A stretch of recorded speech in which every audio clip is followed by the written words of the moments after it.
kajian diri di YouTube. Assalamualaikum warahmatullahi wabarakatuh. Sebelumnya saya Abdul Hadis bin Abdul Latif mohon maaf kepada semua para ahli tasawuf atau makrifat.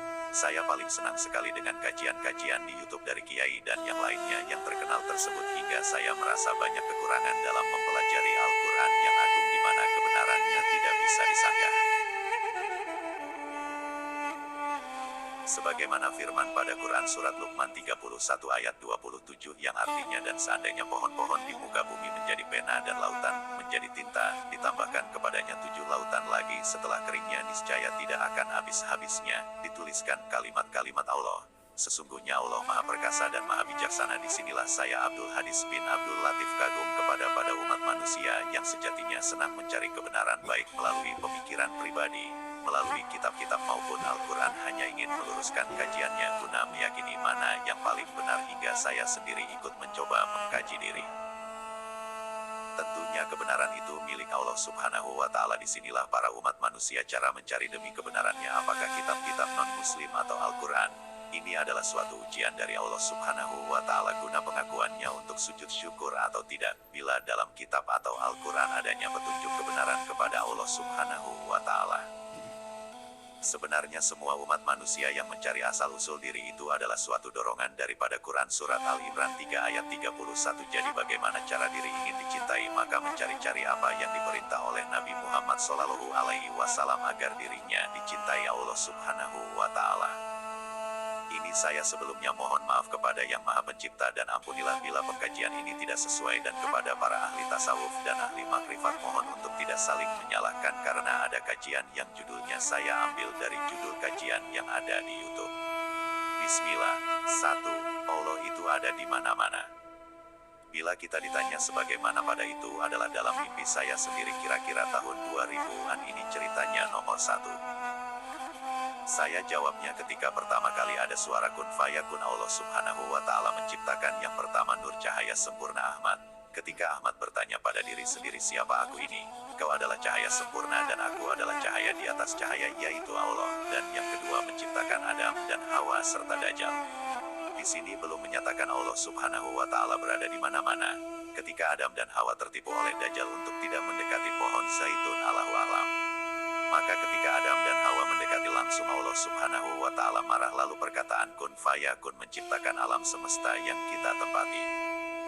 Lalu Allah Subhanahu wa Ta'ala mencabut rohnya Adam dari jasadnya, lalu Allah memasukkan nur cahaya sempurna dimasukkan kepada jasadnya Adam sebelah kiri, dan Allah memasukkan ilmu 99 asmanya ke sebelah kanan jasadnya Adam.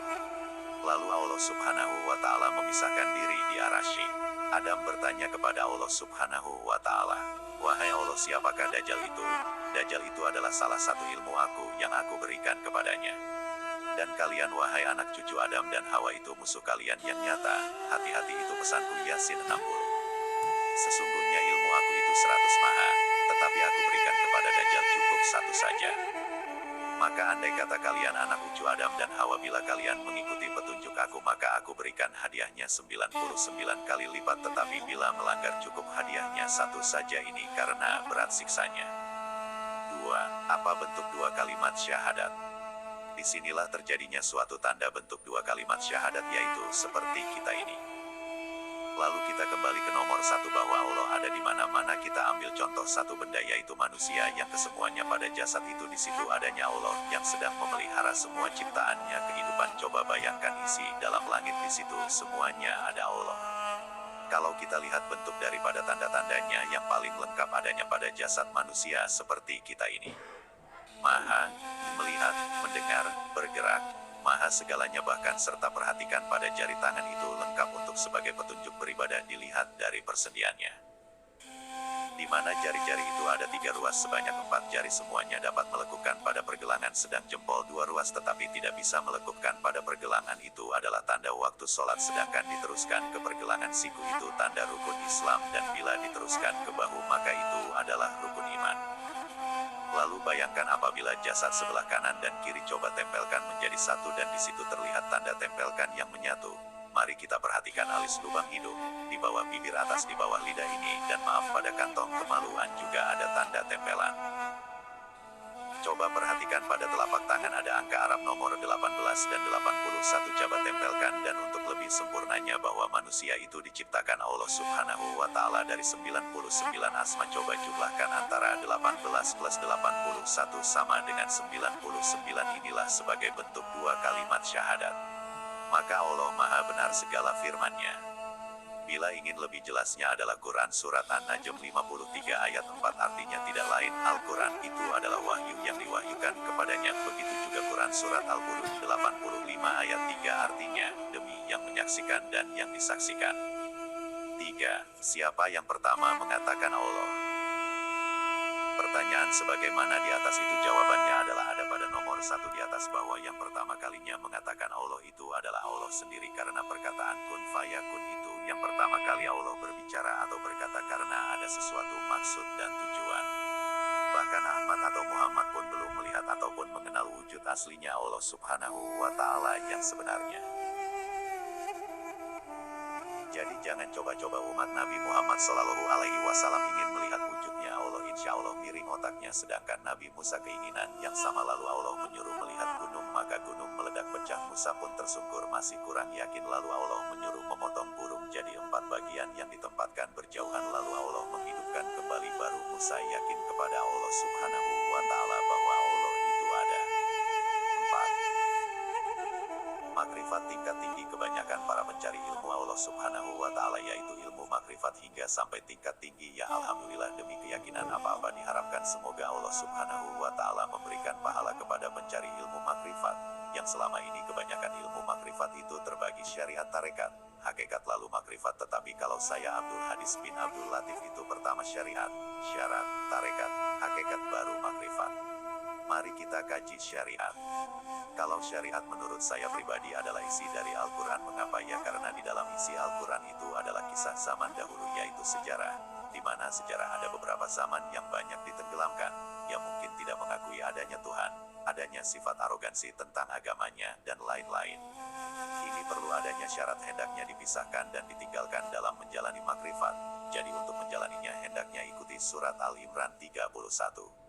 Insya Allah Allah Subhanahu wa Ta'ala akan memberikan hidayah pada surat Al-Baqarah 269, Muhammad ayat 17, dan surat Al-Fat 4, sehingga tujuan bermakrifat tercapai. 5. Siapa saja yang sujud dan siapa yang sholat itu. Surat Ar-Ra'd 13 ayat 1 dan surat An-Nahl 16 ayat 49. Dari judul kajian yang saya perhatikan sebagaimana di atas, yaitu siapa sujud dan siapa yang sholat. Mari kita perhatikan Quran Surat An-Najm 53 ayat 62, artinya maka bersujudlah kepada Allah dan sembahlah Dia.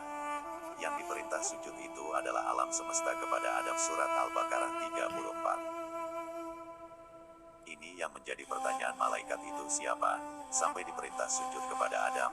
Malaikat itu jasadnya alam semesta, dari segala yang ada dalam langit hingga dedaunan dan buah-buahan itu adalah jasadnya malaikat. Sedangkan Adam adalah paduan roh dengan alam yang telah menjadi jasad yang mengikuti khususnya umat Islam, sholat, mengaji, zikir, bertawasul, mengikuti kegiatan Islam hingga melaksanakan haji dan umroh. Dan ini perlu dipahami oleh seluruh umat manusia bahwa kita-kita ini dihadapkan oleh Allah Subhanahu wa Ta'ala dengan satu asma yang diberikan kepada Dajjal itu untuk menguji kita-kita ini, yang Allah Subhanahu wa Ta'ala memberikan 99 asma atau ilmu yang agung agar jangan sampai tergelincir oleh asmanya Dajjal. Dan inilah kecemburuan Dajjal terhadap umat Islam. Kejahatan Dajjal bukan saja kepada umat Islam tetapi kepada umat manusia semuanya digoda dan disesatkan. Demikianlah lebih kurangnya saya Abdul Hadis bin Abdul Latif, mohon maaf bila ada kekurangan, amin.